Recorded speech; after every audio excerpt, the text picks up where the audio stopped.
तो मैं आज पढ़ाने जा रहा हूँ अधिकरण कारक सप्तमी विभक्ति। पढ़ लो, जितने भी मैट्रिकुलेशन के बच्चे हो निकालो कारक प्रकरण का पेज नंबर तुम्हारा 9 होगा, जिसमें लिखा होगा अधिकरण कारक सप्तमी विभक्ति। अधिकरण कारक का चिन्ह होता है में पर। तो में पै पर अगर ये चिन्ह आता है तो इसको पढ़ेंगे हम लोग सप्तमी विभक्ति में। पहला फॉर्मूला है अधिकरणे सप्तमी या आधारो अधिकरणम या सप्तम्यधिकरणम, अर्थात क्रिया का आधार अधिकरण पर होता है तथा अधिकरण कारक में सप्तमी विभक्ति का प्रयोग किया जाता है। तो इस तरीके से हम इसमें पढ़ेंगे। जैसे कहता है कि सह विद्यालय पठती, वह विद्यालय में पढ़ता है। इसमें चूंकि विद्यालय में दिया है तो में चिन्ह जब दिया रहता है तो में चिन्ह जब दिया रहे तो उसमें हम सप्तमी विभक्ति का प्रयोग करते हैं। यहाँ पे में चिन्ह दिया है तो हमने प्रयोग किया क्या, विद्यालय। उसी प्रकार अगर कहे विद्यालय में तो विद्यालय, राम में रामे, ग्राम में ग्रामे, इस तरीके का हम प्रयोग करेंगे बच्चे। अर्थात में चिन्ह रहे या पर। जैसे कहते हैं कि टेबल पर टेबलम, उसी फिर विद्यालय पर टेबलम पर का टेबलम नहीं टेबले, विद्यालय पर विद्यालयम। इस तरीके से इसमें कहता है कि वह के लिए सह, विद्यालय में दिया है तो विद्यालय, अब पढ़ता है के लिए पठती। कहते वह भूमि पर सोता है, सह भूमौ सोते। भूमि का प्रयोग हुआ है बच्चे मुनि के रूप में। मुनि का मुनौ होता है तो भूमि का भूमौ प्रयोग करेंगे। और सोता है के लिए शेते प्रयोग कर देंगे। जब शेते प्रयोग करेंगे, वह रहे, मैं रहूं, तुम रहे, कोई भी रहेगा तो शेते प्रयोग हम कर सकते हैं। उसके लिए इसमें चेंजिंग करने की ज़रूरत नहीं है। इस तरीके से इस दोनों में से वह भूमि पर सोता है, इस पर स्टार का चिन्ह लगाओगे। और इसका तीसरा फार्मूला जो हम पढ़ने जा रहे हैं, तीसरा के साथ ही ये समाप्त हो जाएगा। वह है भावे सप्तमी, अर्थात यस्य च भावेन भाव लक्ष्मण। इसका मतलब कि जिस क्रिया के काल से दूसरी क्रिया के काल का ज्ञान हो उसमें सप्तमी विभक्ति का प्रयोग होता है।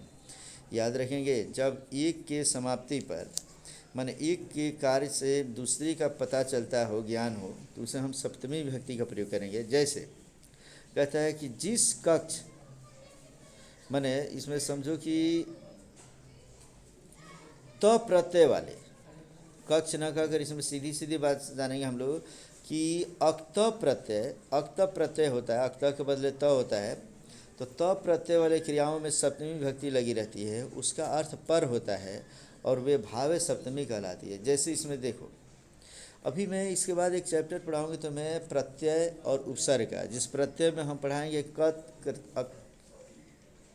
अक्तवत, उसके बाद उसमें पढ़ाएंगे सत्री सानच, ये सभी प्रत्यय जो पढ़ोगे उसमें अक्त के बदले त होता है। जैसे मान लो इसमें दिया है कि सूर्य के अस्त होने पर वह गया, तो सूर्य के अस्त होने पर वह गया। एक काम जब समाप्त होता है तो दूसरा फिर काम शुरू होता है। इस स्थिति में हम सप्तमी विभक्ति का प्रयोग करेंगे। तो सूर्य के लिए हम सूर्यास्त प्रयोग ना करके यहाँ प्रयोग करेंगे सूर्य। देख लो सूर्य, और उसके बाद अस्त होने के लिए अस्तम, होने पर के लिए कहते हैं गते। होने पर का संस्कृत होता है गते। अब वह के लिए सह, और गया के लिए गतः। कत प्रत्यय हमने प्रयोग कर दिया है। प्रत्यय इसके तुरंत बाद में पढ़ाऊंगा कारक प्रकरण के बाद। तो अगर किसी भी क्रिया को पास्ट टेंस के रूप में बदल देना हो तो उसमें हम जो लंग लकार का रूप तो चलाते हैं, लंग लकार का रूप न चलाकर यदि तुम चाहते हो कि उसमें कत कतौतु प्रत्यय से भी बना लें तो कत जोड़ने से होता है। जैसे गत में कत जोड़ेंगे तो गतः, पठ में कत जोड़ेंगे तो पठतः। उसी प्रकार समझो कि लिख में कत जोड़ेंगे तो लिखतः, माने तह जुड़ जाता है लास्ट में। इसीलिए यहाँ गत में तह जोड़ दिए, गम में तह जोड़ेंगे तो क्या हो गया, गतः बन गया। सूर्य अस्तम गते सह गता, सूर्य के अस्त होने पर वह गया। अर्थात एक काम समाप्त होने पर दूसरा काम अगर शुरू होता है तो उसमें सप्तमी विभक्ति का प्रयोग करते हैं। उसी प्रकार है सूर्य के उगने पर मैं जाऊंगा। पहले सूर्य उगेगा तो दूसरा काम क्या होगा, मैं जाऊंगा। तो सूर्य के उगने पर इसीलिए बनाएंगे सूर्य उदिते, मैं के लिए अहम जाऊंगा। तो जाऊंगा के लिए लिखेंगे गमिष्यामि, ये लड़का लिख दिया अगमिष्यामि, इसमें से अ काट लेंगे और हम लोग लिखेंगे गमिष्यामि। अगर सूर्य के उगने पर मैं आऊँगा अगर रहेगा तब रहेगा सूर्य उदिते अहम आगमिष्यामि, अगमिष्यामि नहीं बल्कि आगमिष्यामि। और इसका अंतिम है, देख लो इसमें से कि चोर के चले जाने पर वह गया। चोर को इसने चोरे लिख दिया है, तो चोरे नहीं लिखेंगे, क्या लिखेंगे? चोर के चले जाने पर वह गया। तो चोर के चले जाने का संस्कृत होता है चौरे गते। जैसे सूर्य गते, सूर्य उदिते, उसी प्रकार चौरे गते, वह के लिए सह, गया के लिए गतः। फिर कहता है इसमें देख लो, राम के वन चले जाने पर दशरथ ने प्राण त्याग दिए। इसमें हो गया राम के वन चले जाने पर, क्या लिखेंगे? रामे वनम गते, दशरथ के लिए दशरथ, प्राण के लिए प्राणम त्याग दिए, अत्यजत, अत्यज का प्रयोग करते हैं त्यागने के लिए, तो अत्यजत। इस तरीके से ये चार जो इसमें मैंने बताया है एग्जाम्पल, ये चारों का चारों मोस्ट इम्पॉर्टेंट है, चारों पे स्टार लगाओ। इस चारों में से एक बोर्ड के एग्ज़ाम में रहेगा, जिसमें सूर्य के उगने पर, सूर्य के डूबने पर, या चोर के चले जाने पर, राम के वन चले जाने पर दशरथ ने प्राण त्याग दिए, चारों में से एक रहेगा। इस तरीके से हमारा ये कारक भी समाप्त होता है। और इसी के साथ एक ही फॉर्मूला है इसमें संबोधन कारक में, वो भी मैं ख़त्म करा देता हूँ बच्चे। कहता है संबोधने प्रथमा। संबोधन कारक का सूत्र क्या है?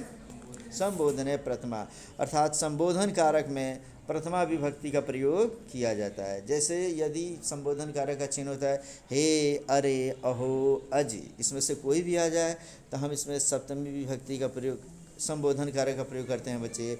जैसे कहते कि अरे बालक आम खाओ, या हे बालक आम खाओ। अगर कोई अजी बालक आम खाओ, या कोई कहते ओ बालक आम खाओ, तो उसके लिए लिखेंगे हे बालक आम्रम खाद। क्या प्रयोग करेंगे? हे बालक आम्रम खाद। और इसी के साथ हमारा संबोधन कारक भी समाप्त हो गया। तो इस तरीके से हमने अधिकरण कारक सप्तमी विभक्ति और ये संबोधन कारक जो प्रथमा विभक्ति अष्टमी के रूप में प्रयोग करते हैं, जिससे प्रथमा कहते हैं, ये भी समाप्त हो गया। तो पंचमी हमने तुम्हें कल पढ़ा दिया था, आज हमने षष्ठी, सप्तमी और संबोधन ये बता दिया। इसी के साथ कारक प्रकरण समाप्त हो चुका है बच्चे। जो जो मैं स्टार लगवाया हूँ, जो बोला इंपॉर्टेंट, उस पर ध्यान दोगे और ये सब ठीक से समझोगे। कोई दिक्कत होता है तब हमसे पूछो।